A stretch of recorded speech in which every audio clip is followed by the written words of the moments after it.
Welcome to Fraser Mac Gaming. I'm Fraser Mac. This is the latest in my Fraser Mac Gaming news series where I go through all the latest news for everyone's favourite hybrid system. So yes, the Switch is getting news all the time, but Gamescom is fast approaching. It starts on the 20th of August to the 24th of August in Cologne, Germany. Outside of E3, it's probably one of the biggest gaming events in the world, and there's always a host of announcements just before it and obviously all the way through the event. We're already starting to see some this week. In this video, I'm going to talk about some exciting news on games coming to the Switch and all the hype that's already coming around in the build up to Gamescom 2019. Keep watching to find out what all the news is, and hit that subscribe button and turn on notifications if you haven't done that already.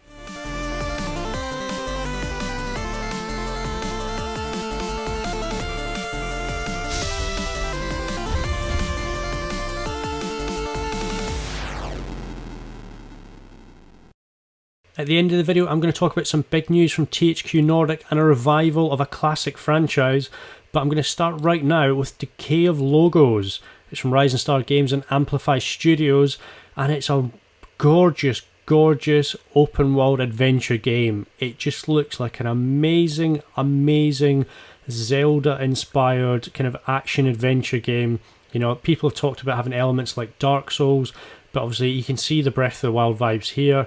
I remember seeing trailers for it last year and just being so hyped to play this on my Switch. You know, it's set in this giant fantasy world.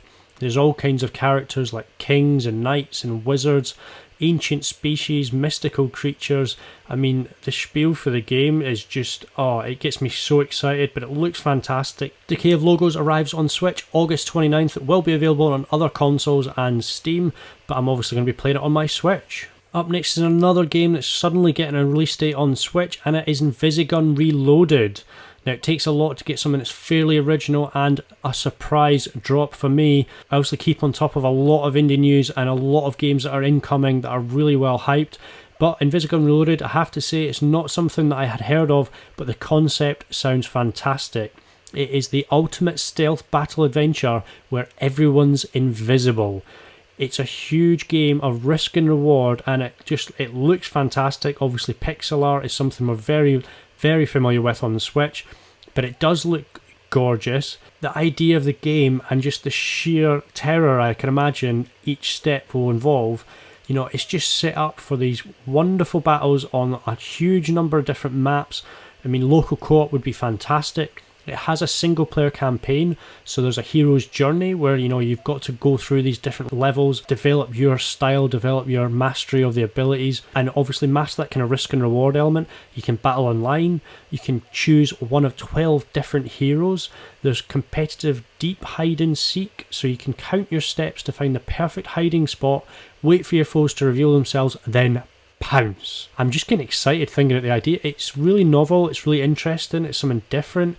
I think it'll be something they say that's obviously you've been able to pick up and play fairly quickly, but then mastering it and really learning their different ways the characters play just sounds great. I think Invisigun Reloaded, it releases August 22nd. It's from Somber Studio, and I think this could be a real hidden gem, a real sort of surprise smash hit. I really can't wait to get hands on. I've already spoken to the devs, so I should be getting a review key and getting some time with the game just before release, and I'll be showing it off on the channel on August 22nd. That's Invisigun Reloaded.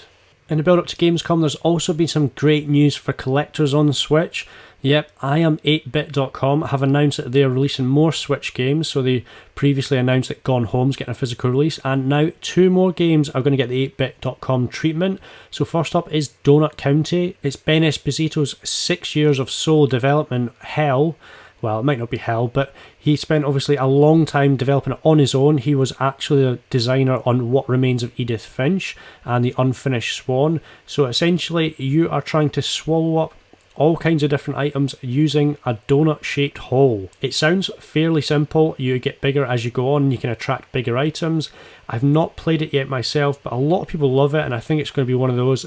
It's one of those I think is very much like Katamari Damacy. But yes, Iam8bit.com are releasing these games. They get a release August 15th, so go check out the website for all the details. The second game getting a physical release from Iam8bit.com is Gorogoa. So it is a puzzle game on Switch I'm not that familiar with, but actually looking at the trailer, and looking at the footage, it does look gorgeous. It's like almost been pencil drawn. It says it has uniquely imaginative puzzles. The game is actually from Annapurna Interactive. Just look at it. I think it's one of those experiences, it's probably like Gris, where it's almost just visually so stunning and appealing that you can't help but look on it in awe. So it's actually been out since December 2017 on Switch.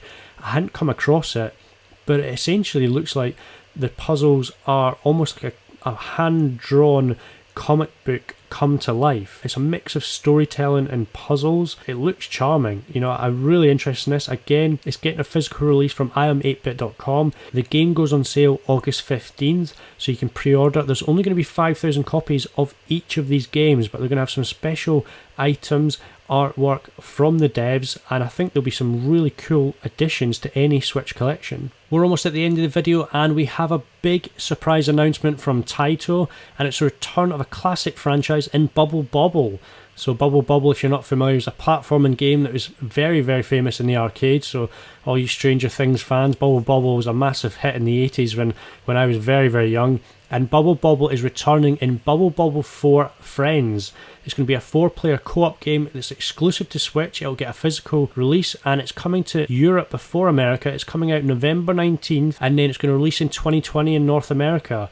So it's still going to be seen if this modern version of the co-op platformer is going to be any good, but it's quite a cool announcement to get, and hopefully we'll get some more details during Gamescom. THQ Nordic have made their name on Switch for reviving old franchises and bringing in some retro games and actually giving them physical releases. They've got lots of games to be shown at Gamescom 2019, including Biomutant, Destroy All Humans, Darksiders Genesis.